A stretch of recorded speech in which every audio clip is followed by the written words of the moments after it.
Les pistes et les parcours cyclables sont de plus en plus nombreux dans les villes et le matériel vélo a beaucoup évolué. Aujourd'hui, transporter ses chiens à vélo dans Paris n'est plus une folie à condition d'avoir choisi le bon matériel pour se déplacer. C'est pourquoi nous avons choisi de transporter nos chiens en vélo cargo.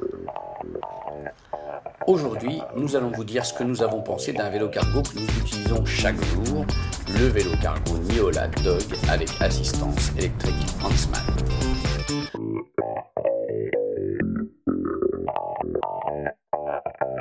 Le vélo cargo Niola Dog est vendu nu, sans assistance et sans accessoires, 2 490 €.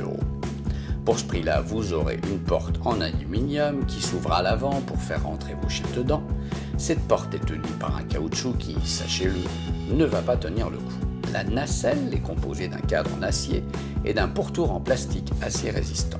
Pour le prix de base, heureux consommateur, vous aurez une capote. Sachez que si vous choisissez la capote rouge, le soleil va la ternir rapidement. Vous allez passer du rouge flamboyant au rouge palichon en peu de temps. En revanche, la toile et les fermetures sont de bonne facture. C'est un peu normal vu le prix de la monture. En hiver, la capote protège correctement du froid en créant une bulle de chaleur dans la caisse dès qu'on y met un être vivant. Ce triporteur peut transporter un chien, 2 chiens, 3 chiens, voire 4 petits chiens. Bref, vous pourrez transporter 60 kg de chiens, le constructeur optimiste dit 100 kg, en toute sécurité.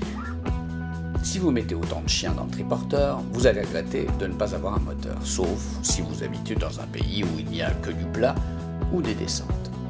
Évidemment, pour ce qui est des descentes, il faudra compter sur les freins.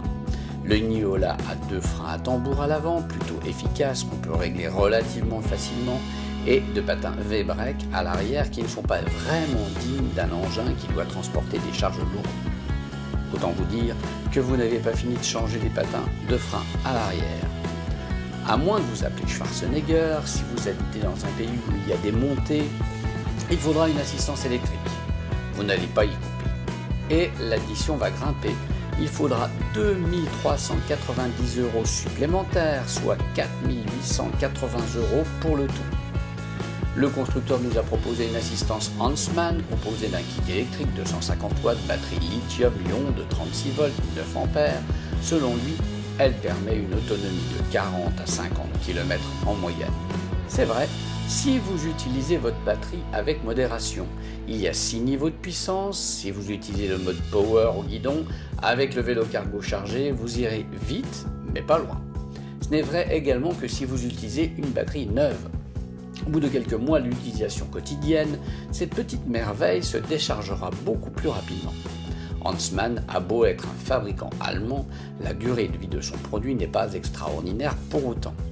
2 390 € pour cette assistance électrique, ce n'est pas donné car on trouve facilement un vélo neuf, Huntsman, donc un vélo avec son assistance, à moins de 2 000 €. Sur les 3 vélos cargo que nous utilisons, il y a une étrangeté qui nous a étonnés. Il y a une cassette de 8 vitesses sur la roue arrière pour un dérailleur et une manette 7 vitesses au guidon. Un détail qui génère des difficultés pour bien régler le dérailleur. La particularité intéressante de ce véhicule par rapport aux autres triporteurs du marché, c'est que le guidon et les roues sont indépendantes de la caisse. La caisse ne bouge pas quand le guidon et les roues tournent. C'est un formidable avantage pour ce qui est de la maniabilité. En matière de pneumatiques, le vélo cargo est muni de 2 pneus Schwalbe anti-crevaison de 18 pouces à l'avant et d'une roue de 20 pouces à l'arrière. Pour le confort du chien, il vous faudra aussi le tapis caoutchouc de fond de malle à 39 €. Et si vous avez l'idée saugrenue comme nous de vouloir transporter un enfant ou des enfants, il vous faudra également acheter un siège pour enfants avec les ceintures. Les sièges sont en plastique, thermoformés, assez résistants, mais les boucles de ceinture nous ont réservé quelques surprises.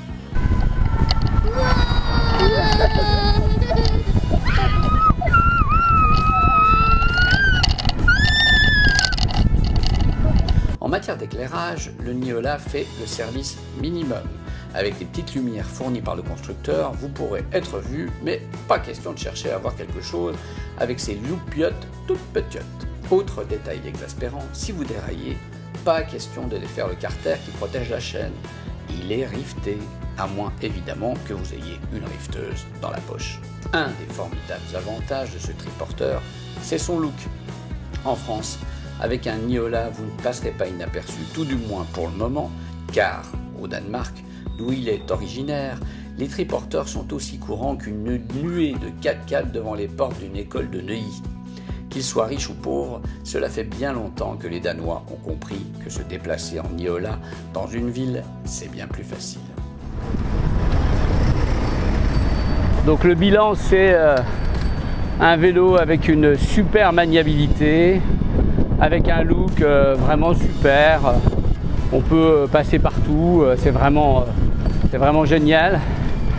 Alors évidemment, il y a quelques petits points noirs, c'est que c'est un véhicule quand même très coûteux, avec des tas d'insuffisances techniques, une batterie assez défaillante, un éclairage pas terrible, une finition qui n'est pas digne d'un vélo qui vaut 4 880 € avec une assistance électrique.